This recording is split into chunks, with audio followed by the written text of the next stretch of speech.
Olá, pessoal. Boa tarde. Obrigada aí pela presença de vocês em mais um call mensal, call, né, de julho, referente aos dados de junho. Queria primeiro chamar a atenção de todos para o nosso fundo de infraestrutura ativo 30, né, o CAM Infrativo 30. Ele teve um mês excelente, né, rendeu 168% do CDI. Na janela de 12 meses, ele está rendendo 116% do CDI e, desde o início, 115% do CDI, lembrando que ele é um fundo isento, né? Então não há incidência de tributos. A gente imagina que, a partir do ano que vem, esse fundo, assim como os ativos de infraestrutura, possam ser tributados. Então, caso vocês tenham interesse em fazer aplicações ao longo do semestre, desse semestre que está começando, eu acho válido, e qualquer dúvida que vocês tenham, por favor, entre em contato. Esse fundo está disponível em praticamente todas as plataformas de investimentos e dos grandes bancos, tá? Bom, vamos dar início então a mais um call. Eu vou primeiro chamar o Paulo, o Val, para falar sobre o ambiente macro. Depois dele, o Pedro Dre vai falar um pouco sobre o mercado de juros. O Fernando Chibante falará sobre o mercado de moedas. O Petrônio Cansado vai falar um pouco de crédito privado, né? E o Duda encerrará o call falando um pouco de renda variável. Enquanto isso, a gente está aberto ali com Q&A para poder responder as perguntas que vocês possam ter. Obrigada. Pode começar. Boa tarde. Falando da parte externa do cenário econômico, nós temos mais um mês de incerteza elevada, né? Acho que teve uma novidade ali ao longo do mês, que foi o agravamento ali das tensões de Israel com o Irã. Inclusive, enfim, teve uma escalada ali do conflito, das tensões, né? Mas ao longo do período também a gente viu um distensionamento, uma trégua se materializando, né? Inclusive com o envolvimento dos Estados Unidos. Foi uma vitória ali também do Trump, pelo menos por enquanto, né? Então, assim, foi um mês ruidoso, né, onde a gente teve isso junto com toda o ruído derivado também da questão comercial que está acontecendo no mundo por conta de tarifas, né? A gente tem um sinal de desaceleração ali acontecendo em diversas economias, né, especificamente Estados Unidos e China, que são as duas maiores, e acabam tendo repercussões globais também. A gente teve um movimento ali de antecipação de importação por conta de tarifa, depois você tem um payback disso, enfim, ainda tem toda a dificuldade de conseguir prever como essa questão vai evoluir aí também nos próximos meses. Então, segue um ambiente global complexo, né? A gente tem como camada adicional, vamos falar assim, a materialização dessa desaceleração da atividade. Nos Estados Unidos, a gente teve o pico do primeiro TRI, a gente tem o PCI também mostrando ali um consumo mais fraco, a gente tem alguma coisa de mercado imobiliário também arrefecendo, tem mercado de trabalho. Então, é um quadro que os bancos centrais vão ter que, de alguma forma, pesar a evolução do cenário contra um balanço de riscos que realmente torna mais incerto. E aí cada um vai reagir um pouco,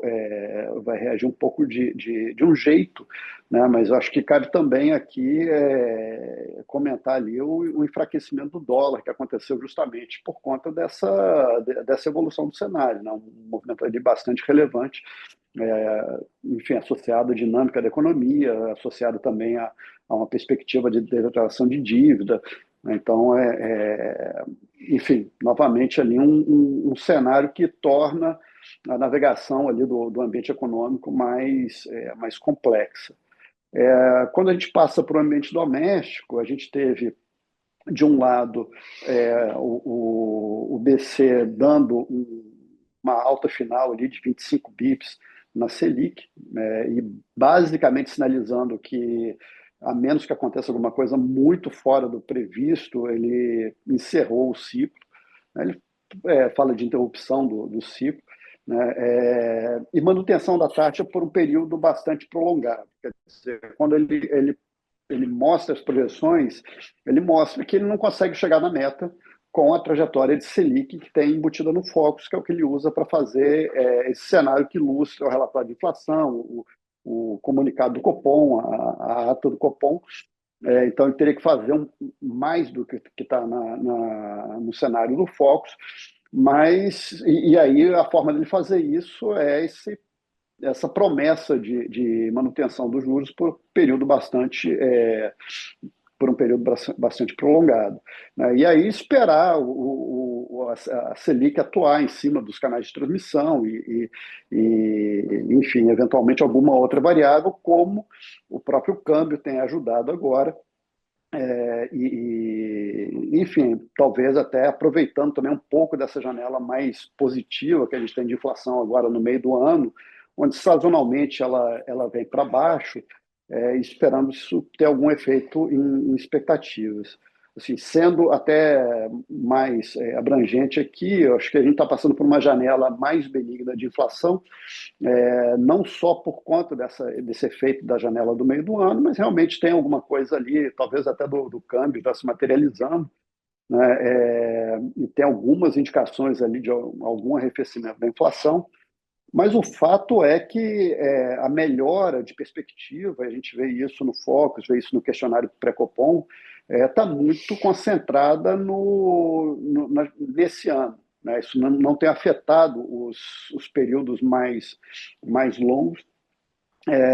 E, de fato, quando a gente olha o que está acontecendo com a atividade, principalmente no mercado de trabalho, onde a gente vê uma ausência de ociosidade por qualquer corte que exista ali, é muito difícil ver uma desinflação consistente sem que algum canal exógeno, como seria, por exemplo, o câmbio, atue e ajude a se materializar, né?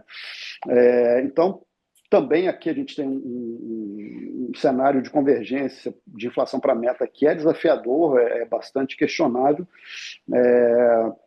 mas, enfim, o Copom já delineou a estratégia dele de, enfim, parar e segurar a taxa de juros nesse patamar por um período bastante prolongado.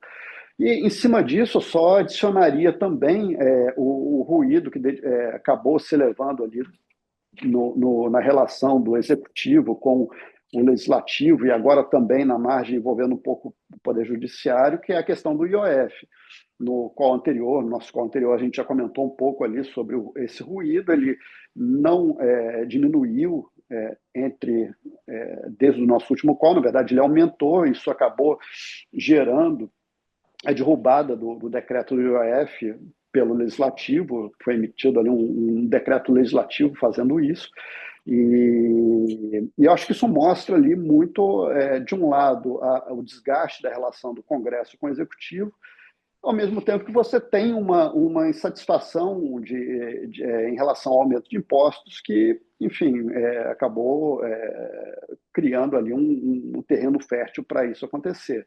É uma votação altíssima na Câmara, que eu acho que não dá para não ser levado em consideração. O governo, ele, na margem, ele está tentando escalar isso, envolvendo o judiciário, e tentar derrubar isso por uma decisão do Supremo, mas o fato é que é muito difícil um ajuste fiscal ser feito nessas condições de conflito ali de poderes, né? A gente precisa de uma série de medidas de longo, médio e curto prazo para a gente conseguir ter uma previsibilidade ali em relação à dinâmica fiscal que gere uma sustentabilidade de dívida, né? Isso, caso a gente não tenha, que eu acho que é o cenário que tem se materializado, caso a gente não tenha esse ambiente mais harmônico, realmente a manutenção do arcabouço vai sendo cada vez mais colocada em xeque.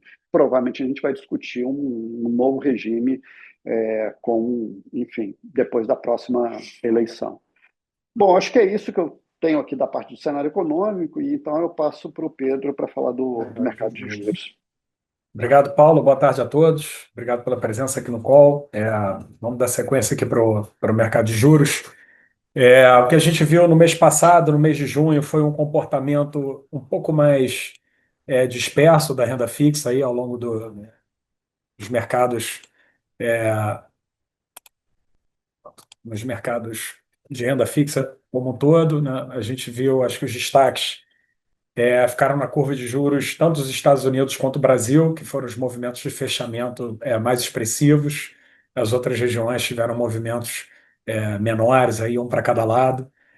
É, eu acho que o que está se cristalizando um pouco no cenário, como o Paulo já falou aqui, é essa desaceleração da economia americana, né, diante de tanto tempo com o juro mais elevado e diante dos choques recentes, né, o que a gente observou ao longo do mês passado, a divulgação dos dados, eu acho que está se consolidando esse cenário de desaceleração em diversas frentes. O mercado imobiliário é um destaque, né, que é um componente importante do PIB americano, está no sinal claro de desaceleração. Mercado de trabalho ainda dando sinais, ainda que incipientes, mas também está se consolidando um pouco essa visão. Mas a gente tem observado uma postura do Fed ainda conservadora, né? Em diversas manifestações, é, o Powell confirmou que não fosse essa incerteza com relação à tarifa, muito provavelmente ele já estaria cortando o juro, mas a incerteza ainda vai ficar presente por muito tempo. Na parte de inflação, houve surpresas positivas, a gente já viu, se não me engano, acho que 3 divulgações seguidas com uma surpresa baixista, surpreendendo positivamente o mercado nessa parte de inflação. Então, isso tudo beneficiou a curva de juros americana e a gente viu um fechamento de taxa espalhado pela curva, mas o vértice mais longo acabou se beneficiando um pouco mais, né, por conta dessa postura conservadora do Fed. Nesse momento, o mercado está colocando mais corte no ano que vem do que nesse ano. A taxa terminal voltou para perto de 3%, né? Chegou a beliscar um pouco abaixo disso, hoje está perto de 3,05%, com o mercado colocando mais queda lá na frente. É, eu acho que o cenário de juros está se aproximando. A gente que foi mais cético com relação à possibilidade de corte de juros, a gente mudou um pouco essa visão ao longo do mês e a gente operou taticamente até aplicado nos Estados Unidos, realizamos a posição, viramos o mês sem estar aplicado nos juros americanos. Acho que continua uma preocupação com relação ao fiscal muito grande, é um tema que está muito latente, a gente está vendo a tramitação aí da Big Beautiful Bill do Trump com déficit bem grande, então também vai se cristalizando um cenário onde você não vê essa reversão do déficit americano, que é insustentável. A trajetória da dívida continua é, é, né, a dívida divergindo no passar do tempo, mas esses números acabaram dando uma convicção para a gente para ficar com esse viés um pouco mais aplicador nos Estados Unidos, né, a visão que a gente mantém, apesar de não ter posições nesse momento. Eu acho que muito provavelmente, se esse fiscal fizer preço e os juros ficarem pressionados, a gente provavelmente vai voltar a perseguir posições aplicadas aqui nos Estados Unidos. A gente já vinha com esse viés aplicador para esse ambiente que a gente está vendo aí de uma desaceleração de atividade e divulgações mais favoráveis de inflação. Falando da zona do euro, o que a gente viu foi o ECB cortando o juro para 2%, a inflação voltou para a meta. O qualitativo ainda não está maravilhoso, a parte de serviços ainda está um pouco chatinha, mas você veja a inflação já rodando consistentemente perto de 2, mas o Banco Central Europeu já levou o juro para o patamar próximo ao neutro, o mercado ainda tem uma pequena queda na curva, né, levando o juro terminal para próximo de 1,75, que é exatamente o meio do range aí do que o Banco Central Europeu tem como neutro. Mas o pano de fundo do ambiente internacional continua favorável para posições aplicadas, como a gente falou aqui já no mês passado, então a gente tem mantido esse viés no cenário internacional. A gente continua com posições aplicadas no México, a gente gosta aqui da região, né, da América Latina, onde está aplicado. É, o México é a principal delas. Não houve grandes novidades aí ao longo do mês. O Banxico entregou mais um corte de 50 bases. As divulgações mais recentes, eu acho que houve uma pequena surpresa na parte de atividade econômica, do lado positivo. Aquele cenário de um PIB negativo para 2025 talvez tenha saído do cenário mais provável. E a parte de inflação também houve uma pequena estabilização, com pequenas surpresas mais para cima na inflação, com a inflação se consolidando próximo de 4%. Mas nesse ambiente que a gente está vendo aí do dólar se enfraquecendo e o peso mexicano com uma performance favorável, eu acho que é bom a gente ter essa posição, a gente ainda vê valor no México, tá? Então tem pouca coisa para acrescentar lá fora. Os Estados Unidos continua no centro dos holofotes, tanto ruído sendo gerado aí pelas políticas do Trump, as questões geopolíticas roubaram a cena por um período longo, mas eu acho que o desafio é a gente tentar entender onde é que está o subjacente aí da economia. A inflação parece estar com uma cara melhor mesmo e está encaixando esse cenário de desaceleração. Então, eu acho que o cenário do Fed ter espaço para cortar o juro está se cristalizando, então a gente acha que isso aí pode ser uma oportunidade, sem contar que ainda continua um pouco aquela temática da fuga de dinheiro dos Estados Unidos, a despeito de um comportamento muito favorável das bolsas lá fora, Duda vai comentar, né, continua esses fluxos aí sendo repatriados, e curiosamente a gente vê a dinâmica de preço do Treasury com a bolsa, né, esse mês você teve juro fechando, com a bolsa subindo bem, mas o price action intraday você observa, às vezes, quando você tem fuga de ativos, você vê a bolsa pesando com o Treasury pesando junto, né, e taxa abrindo. Então, parece, pela dinâmica de preço, que você continua observando aquele cenário que a gente já vem falando aí desde o Liberation Day, ali no início de abril, de uma fuga de ativos americanos, tá? Brasil, os temas o Paulo já falou, Copom e esse ruído do IOF. Acho que ele já explorou bem. O Copom surpreendeu a gente, apesar de achar que a alta de 25 ainda estava na mesa, o nosso base case era uma manutenção em 14,75, teve essa surpresa. Eu acho que o Banco Central operou bem, ali sendo capitaneado pelo Galípolo, porque ele colocou o mercado entre 0 e 25 e acabou entregando uma alternativa mais ROC. Teve essa surpresa positiva, vamos dizer assim, na direção de evitar uma deterioração adicional das expectativas de inflação. O Banco Central está sendo beneficiado por essa janela que o Paulo já comentou, mais favorável de inflação, tem a ajuda do câmbio. A gente viu uma queda das implícitas muito grande nesses últimos 2 meses, 2 ou 3 meses, algo como 200 vezes de queda. Então, realmente houve uma reprecificação muito brutal nas inflações implícitas, e a gente observou então um flattening da curva desde a decisão do Copom, então o mercado com uma reação positiva. A gente percebeu um esforço do Banco Central de evitar que o mercado precifique a queda muito iminente, muito rápido, mas é difícil segurar, né? Ele decretou o final de ciclo, então, como a gente sempre fala aqui, isso é música para os ouvidos do mercado, e o mercado veio de 200 bases de corte na curva para 300 bases. Então, hoje a gente tem uma Selic terminal na curva de 12%, com 300 bases de corte, os cortes se iniciando no início do ano que vem, né? Você já tem alguns frais até abaixo de 12, né? Tocaram ali 11, prefixo 11. Interessante, o mercado está reagindo muito bem, o comportamento dos ativos brasileiros continua chamando atenção. O Brasil tem sido visto como uma grande alternativa de investimento nesse cenário ambiente internacional, aí onde os investidores procuram alternativas, e emergente está sendo bem visto nesse arranjo aí que a gente tem observado. O Brasil tem sido uma alternativa boa, então esse comportamento dos ativos brasileiros continua muito, muito benéfico. A curva de juros aqui teve uma performance muito boa. A gente operou aplicado no DI ao longo do mês, junto com o portfólio de câmbio aí que o Chimante vai comentar, também teve uma contribuição positiva dessas posições. A gente realizou ontem, que teve uma performance espetacular no último dia do semestre. Estamos entrando o mês de julho com posições leves, mas com viés parecido. A gente mantém uma posição alocada na B50, que a gente já comentou aqui no mês passado. A B está meio defasada em relação aos outros ativos.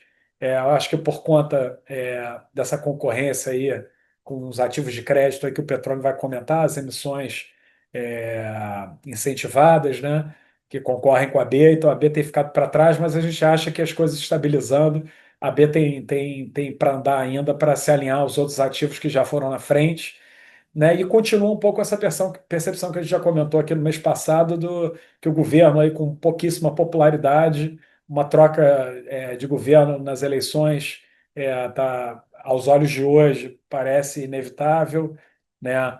Com o governo muito enfraquecido, ainda mais à luz desses acontecimentos recentes aí de briga de poderes. Então, essa percepção continua se cristalizando no mercado. Isso é muito fluido, falta muito tempo, isso pode mudar rápido, né? A gente não está agarrado nessa tese aqui para construir nossa carteira, mas a gente acha que esse mood atual pode ter sequência. Então, a gente é o mesmo desafio aqui que a gente comentou no mês passado. os fundamentos permanecem bastante desafiadores, só que no curto prazo você tem esse alívio empurrado pelo ambiente internacional, você tem uma janela mais favorável de inflação, um Banco Central que decretou o fim do ciclo de juros, então está tudo conspirando meio a favor. Então a gente continua perseguindo esses movimentos aí nessa mesma direção que a gente fez agora no mês de junho. Então, eu acho que daqui da parte de juros é isso, eu vou passar para o Chibante aí para dar sequência no livro de moedas. Boa tarde a todos. Aqui na parte de moedas, acho que foi mais um mês aí de dólar fraco, de uma maneira geral. O dólar index acabou registrando o sexto mês consecutivo de desvalorização, sendo basicamente a única exceção relevante sendo o iene. Na parte dos países emergentes, acho que o destaque novamente acabou sendo tanto o peso mexicano como o próprio real, performaram bastante bem ao longo do mês. Mas, de uma maneira geral, a classe emergente segue com bastante atratividade aí nesse contexto aí de dólar fraco e procura por alternativas. Aqui no Brasil, o fluxo financeiro segue, né, bastante fraco. Acho que vale mencionar uma atuação do Banco Central né, perto do final do mês, onde ele acabou fazendo um leilão casado, né, onde ele vendeu dólar à vista e comprou swap, né? Então ele reduziu, né, o estoque vendido de swap que ele carrega. Então foi uma operação um total de 1 bi, não chega a ser uma operação grande. O efeito net é zero.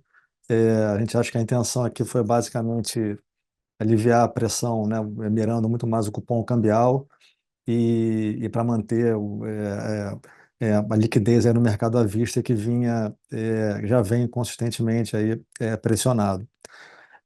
Acho que nessa parte aí político, institucional aí já foi comentado aqui, acho que a gente está segue esse impasse aí em torno dessa questão do IOF. Acho que a briga entre os poderes também gera um ruído adicional aí também, piora essa percepção institucional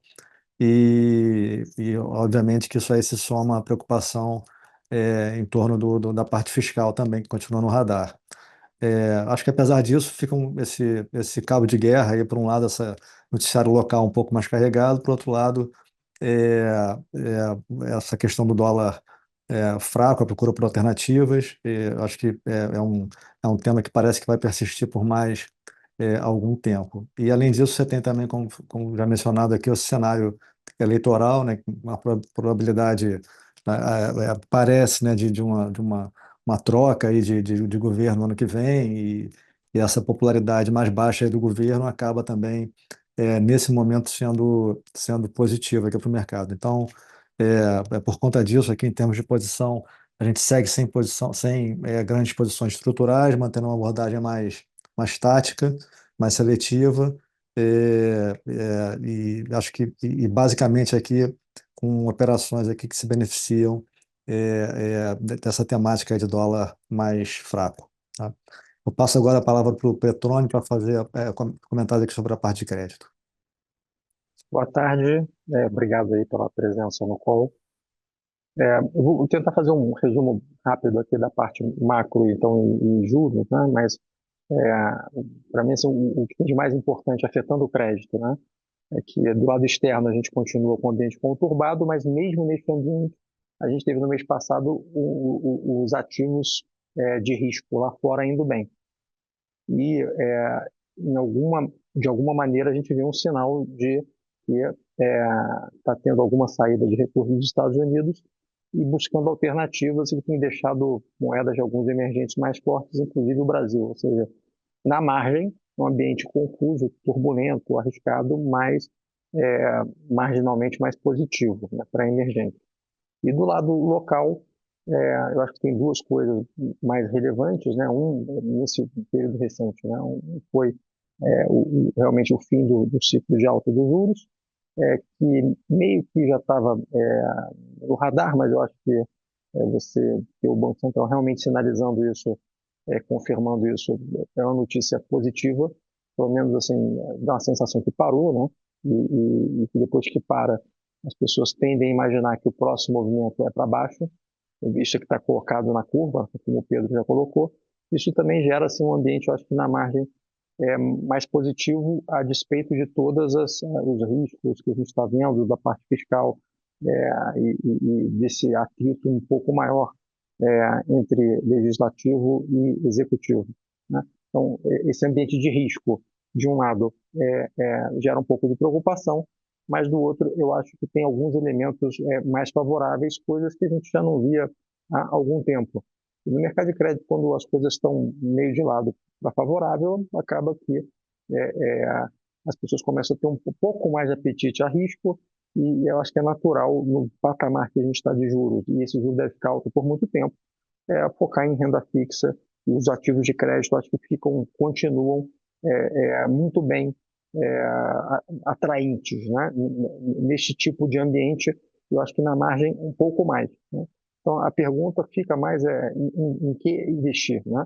E aí eu acho que para botar uma pimenta maior, a gente teve algumas questões aí, tem a ver com essa disputa de legislativo com o executivo, mas em questões de impostos, seja via medida provisória, via decreto, mas mexendo em imposto, mexendo em isenção de tributos, IOF, isso gera de algum lado alguma incerteza, mas assim, eu acho que essas coisas são mais curto prazo e geram alguns fluxos adicionais que você tem que tomar cuidado e eventualmente ver alguma oportunidade adicional, mas eu não acho que isso realmente assim, faz diferença para longo prazo. No longo prazo, talvez a coisa mais importante seja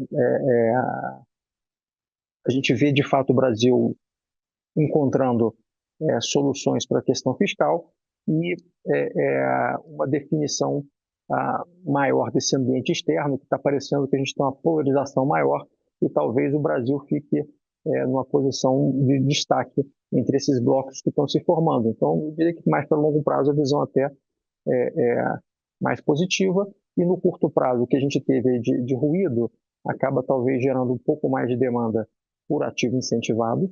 A gente já viu isso mês passado, teve um fechamento expressivo dos papéis de infraestrutura por conta do efeito que a Isabel comentou, né? Eventualmente vai ter um tributo ano que vem, então as pessoas se antecipando e comprando um pouco mais de fundos isentos ou ativos isentos já neste ano. No caso do IOF, como você teve IOF, depois caiu, também tem algum risco de judicialização, eu acho que essas pessoas estão mais olhando e o efeito foi mais de parar um pouco as operações enquanto estava cobrando e agora todo mundo voltou a operar normalmente. Então, acho que não teve ainda um efeito muito relevante. Acho que, de forma geral, como é que a gente está operando nesse cenário como um todo? Então, como resumo, né? Os fundos estão indo bem, a indústria de crédito como um todo está indo bem. Eu vou chamar a atenção para o mês passado teve um evento pontual, né? Eu acho que alguns fundos da indústria foram um pouco impactados por uma posição em Braskem, que é um nome específico, e que eu queria deixar claro, chamar a atenção, é que, embora esse ambiente de juro mais alto possa acabar em algum momento gerando atrito e gerando dificuldade para algumas companhias, e no caso de Braskem particularmente não é isto, né?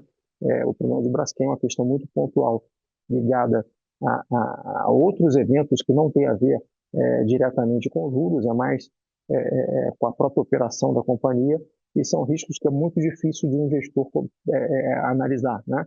Tem a ver com riscos ambientais. Então, para mim, é um ponto fora da curva.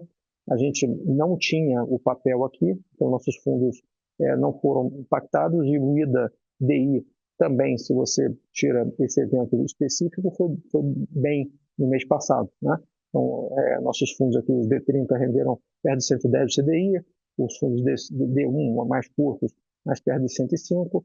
Então, eu diria que a indústria como um todo, né, tirando eventos específicos, pontuais, que não tem tanto a ver com esse cenário, foi bem. E eu acho que os preços eles continuam, dado esse ambiente como um todo, bastante suportados quando a gente olha para frente. Então, na margem, a gente está, os fundos estão com bastante caixa, tá? Então, a gente na margem está buscando alocar um pouco mais, primordialmente em operações mais estruturadas, operações com garantias, porque, de um lado, a gente tem uma maior propensão para risco, né? Do outro lado, a gente vê que esse ambiente também você sempre tem que tomar cuidado. Eu acho que é isso, passo a palavra aqui para o Duda. Obrigado, Petrônio. Boa tarde a todos, é um prazer falar com vocês, clientes.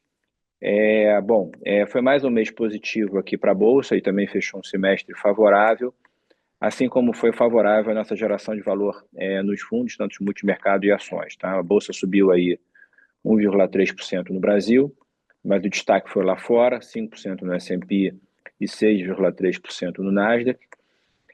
O retorno absoluto no nosso fundo teve uma rentabilidade próxima de 0,6%, predominantemente lá fora.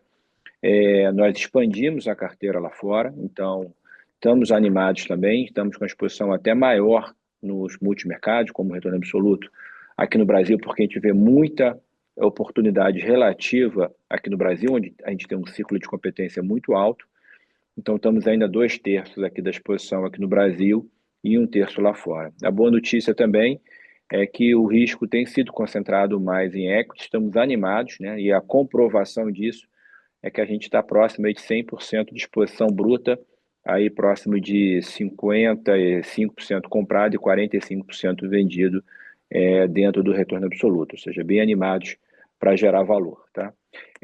Os destaques, sem dúvida, foram os fundos de ações no mês e no semestre. Né? Nosso fundo de ações rendeu mais de 3% nesse mês e rende mais de 21% no semestre, né? Contra 15% da Bolsa no semestre. O long bias também rendeu mais de 3% e rende 19% no semestre.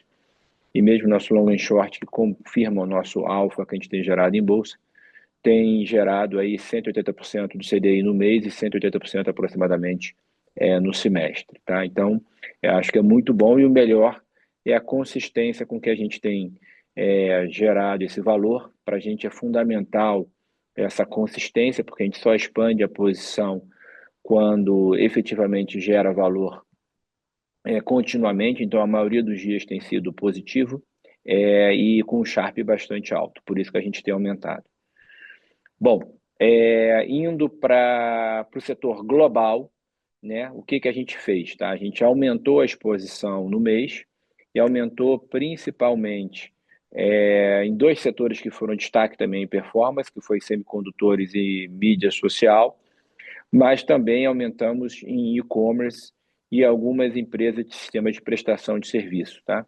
Eu acho que é interessante o e-commerce e sistemas de prestação de serviço, porque eu acho que a gente tem uma perspectiva agora de queda de juros nos Estados Unidos e uma perspectiva de redução de impostos, né, com a aprovação do BIL americano. Então, a gente está com uma propensão no global a aumentar um pouco a exposição ligada ao consumo doméstico americano. Tá? Os hedges têm sido principalmente no S&P, no índice mesmo, e alguns índices líquidos e alguns índices de pequenas e médias empresas, principalmente de setores que eu acho que não acompanharão ou fazem bom hedge para as nossas principais escolhas de stock pickings. Tá? As nossas escolhas de stock pickings continuam as mesmas, como eu falei, principalmente nesses 4 setores, e expandindo. Tá? Visão, tá? A gente tem essa visão positiva, né, com esse cenário de queda de juros, redução de imposto. É claro, como foi comentado aqui na parte macro, o risco fiscal aumentou, né, até por isso que a gente... E a Bolsa Americana voltou para os highs, né, então a gente está até mais redeado na parte americana, até porque a gente tem a preferência de setor de tecnologia. Dentro das nossas escolhas, será fundamental essas empresas continuarem a entregar um crescimento superior ao mercado. As empresas que a gente investe, a gente são líderes, tem uma vantagem competitiva de IA. O que a gente está percebendo, principalmente nessa parte de semicondutores, que tem vendas acumuladas para mais de 24 meses, até 48 meses. Então, a gente, nesse segundo semestre, eu acho que vai se especificar cada vez mais no mercado até um crescimento continuar, esse super ciclo que a gente está vendo em tecnologia, também para 2027. Tá? Então, essa é a nossa tese, mas é fundamental que as nossas empresas continuem a entregar um crescimento superior e ter um earning season favorável também, tá? Que a gente acredita e que a gente tem monitorado bastante, tá? Então é isso, voltamos para os highs, a gente acha que é mais para gerar alfa, mais protegido, mas até por isso que a gente utilizou na carta a frase que não te mata te fortalece, porque eu acho que foi um semestre de muita volatilidade lá fora. É fundamental a gente ver os fatores de risco, e eu acho que é fundamental a gente estar nos setores certos, nas empresas certas, e a gente acredita que a tese, que gerou muito barulho, principalmente em relação às tarifas, continua valendo para frente nos Estados Unidos. Tá? Bom, Brasil, tá? Os destaques aqui de performance foram os setores financeiro, óleo e gás, e da parte negativa de saúde e setor elétrico. A gente continua preferindo o setor financeiro do setor elétrico. Eu acho interessante que a gente tenha um desvio de percepção em relação ao mercado, que a gente prefere o setor financeiro em relação ao setor elétrico, que é talvez o setor preferido aqui no Brasil, porque a gente acredita na nossa tese, como a gente gosta, que o setor financeiro, como outras empresas que a gente escolhe de outros setores, consegue casar valor com crescimento, tá? Múltiplos baixos, crescimento acima de 15% e retornos acima de 20%, que se beneficiam também das variáveis que a gente vai ver aqui no Brasil. O que a gente fez no mês foi aumentar plays relativos no setor financeiro, principalmente para as empresas que conseguirem ter um crescimento maior contra as outras empresas que não vão ter, por questões de liquidez ou vantagens comparativas, ter o crescimento tão grande. E a gente também aumentou plays relativos no setor elétrico, tá? Também, novamente, com algumas empresas que a gente está vislumbrando um crescimento maior e outras empresas que vão ter resultados, na nossa opinião, piores e vão ter mais dificuldades de crescimento. A novidade mais é que a gente aumentou alguns plays de consumo, houve oportunidades para plays que a gente gosta bastante de ter alguma realização, inclusive em ofertas do mercado, que fez a gente conseguir aumentar essas posições. E como no play americano, que a gente vê essa opcionalidade maior no consumo, né? O difícil é você encontrar plays favoráveis em relação a isso, inclusive porque nós continuamos a acreditar que devemos estar na liquidez, tá?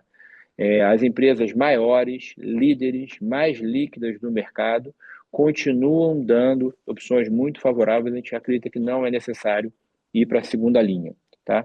Então, dentro do consumo, há poucas opções de qualidade com crescimento efetivamente superior, principalmente dados os riscos inerentes ao setor, tá?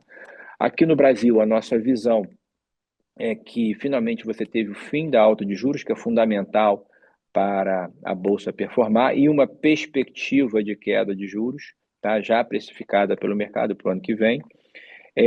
O fluxo estrangeiro continua marginalmente positivo, mas tem sido offsetado um pouco por um fluxo de institucional negativo, mas no institucional existe uma variável bem positiva, tá? Os institucionais, dados os níveis da B, estão indo para padrões históricos muito baixos de exposição de bolsa, menos de 10%. Então, acho que formam uma posição técnica favorável para uma valorização da bolsa à frente e uma alocação de volta desses investidores olhando mais para um horizonte um pouco mais à frente. A bolsa tem outperformado as Bs, acho que em termos técnicos, inclusive, tem posições um pouco mais favoráveis em relação à própria B, tá? A gente continua também nas nossas empresas, como no setor externo, acreditando bastante no crescimento superior dela e que vão passar novamente para um earning season de forma favorável. Dado por isso, a gente tem procurado expandir também, principalmente no relativo aqui. E por último, eu acho que tem uma opcionalidade das eleições, que eu acho que vai se precificar cada vez mais para o final do ano, que eu acho também, que eu acho que está vindo um pouco a preço aqui agora, dada a volatilidade que você está tendo no setor político, e eu acho que a gente está cumprindo capítulos aí para questões, inclusive, de novos tempos, aí, inclusive de juros menores, que eu acho que é fundamental, como eu comentei. Bom, eu acho que basicamente é isso. Eu passo a palavra para a Isabel, para se tiver alguma pergunta ou considerações finais. Bom, Dudu, temos duas perguntas aqui do Ivan, tá? Uma é referente a empresas, então vou fazer para você, e a segunda é referente à parte macro, vou chamar o Pedro depois para responder. Bom, vamos lá. A primeira pergunta é: o quanto essa briga tarifária afeta as empresas na tomada de decisão de investimentos, dado que isso impacta no seu retorno? O que isso pode impactar o investidor estrangeiro a investir no Brasil? Tá. É curioso porque eu ia perguntar qual se essa briga tarifária era no Brasil ou nos Estados Unidos, né? Mas ele deixou claro que é no Brasil, né? Mas a briga tarifária também afeta nos Estados Unidos. Felizmente, a gente está fechando um capítulo pior. Eu acho que vai se prolongar um pouco mais discussões, principalmente com China e periféricos de China, que existe efetivamente uma guerra comercial, mas está tendo, vamos supor, assim, um apaziguamento um pouco nessa parte tarifa. Acho que é importante comentar lá para fora, apesar de ser escopo da pergunta, com UK, Canadá, uma série de países. Eu acho que está melhorando esse ambiente mais belicoso que foi com tarifas, tá? Aqui no Brasil, as empresas, por exemplo, a questão tarifária de imposto, por exemplo, do IOF, que está uma discussão corrente aqui atualmente no mercado, afeta pouco empresas líderes com poder de barganha muito grande. Então, vou citar uma empresa que a gente gosta bastante, que é Itaú, até mais Itaúsa, que está com desconto que a gente acha muito atrativo agora, em relação ao Itaú e com uma alavancagem de queda de juros e outras empresas do setor real. Se você tiver um crédito mais caro por aumento de imposto, um banco médio que está com spread baixo, que está com retorno menor do que 10%, pode sofrer. Mas o Itaú, imediatamente, acho que colocará no preço isso. Ele é muito focado em altas empresas, mas está com um retorno acima de 22% e um crescimento muito forte. Então, ele é pouco afetado, tá? Mas essa, vamos dizer assim, incerteza um pouco nessa parte tarifária não é favorável, mas também eu acho que eu vejo como de um aspecto positivo, tá? A discussão política, e pouco interessa um pouco a minha opinião, né? As pesquisas de opinião confirmam isso, então é um fato que, se você pensar estrategicamente, existe pouca aceitação para aumento de imposto, mesmo para programas sociais. E o Congresso claramente está querendo frear esse aumento de impostos. Então, eu acho que esses aumentos de impostos são contidos, mesmo o governo, na parte do IOF, foi com uma proposta que, da parte do IOF, ficaria só um terço, e eu acho que assim será um pouco também para frente. Tá? Então, eu vejo com certo otimismo, porque é um capítulo, inclusive, da parte política que está se desdobrando de forma favorável. Obrigada, Duda. Vou passar então a palavra para o Pedro, se passar a segunda pergunta.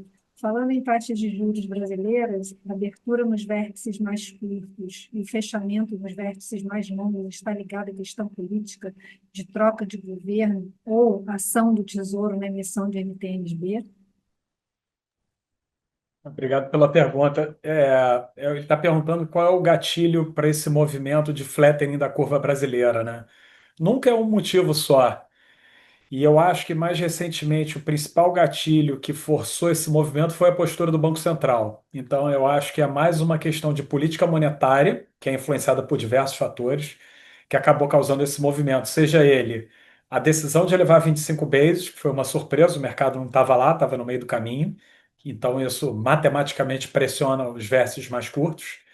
E o encerramento do ciclo, né, leva o mercado a precificar quando é que vai se dar início ao ciclo de corte de juros, porque fica sempre aquela máxima, né, que é, se acabou o ciclo de alta, é daqui para baixo. E o mercado tem a percepção de que o juro está muito alto, em 15%. Então, eu acho que o tema política monetária acaba sendo mais determinante.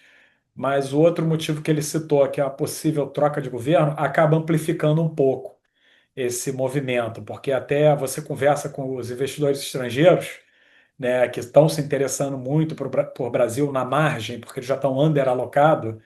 Normalmente, essa turma, quando vem para cá, ela procura o vértice mais longo, né? E um dos motivos que está levando a esse interesse, obviamente, tem todo esse ambiente internacional que a gente já comentou, mas tem uma possibilidade de uma troca de governo, né, se levar ao encontro aí com a reforma fiscal que é tão importante. Então, eu acho que isso ajuda, mas eu citaria como principal vetor, principal gatilho, eu acho que é o tema de política monetária, o encerramento do ciclo de aperto e o mercado começando a discutir quando é que começam as quedas. Eu acho que isso fez a curva de juros fletar aqui no Brasil, tá? É isso. Obrigado. Obrigada, Pedro. A gente não tem mais perguntas, então agradecer a todos pela participação e desejar um excelente mês de julho para todos nós. Obrigada, gente. Obrigado a todos aí, um bom mês. Obrigado a Obrigado. todos. Obrigado pela audiência, muito obrigado.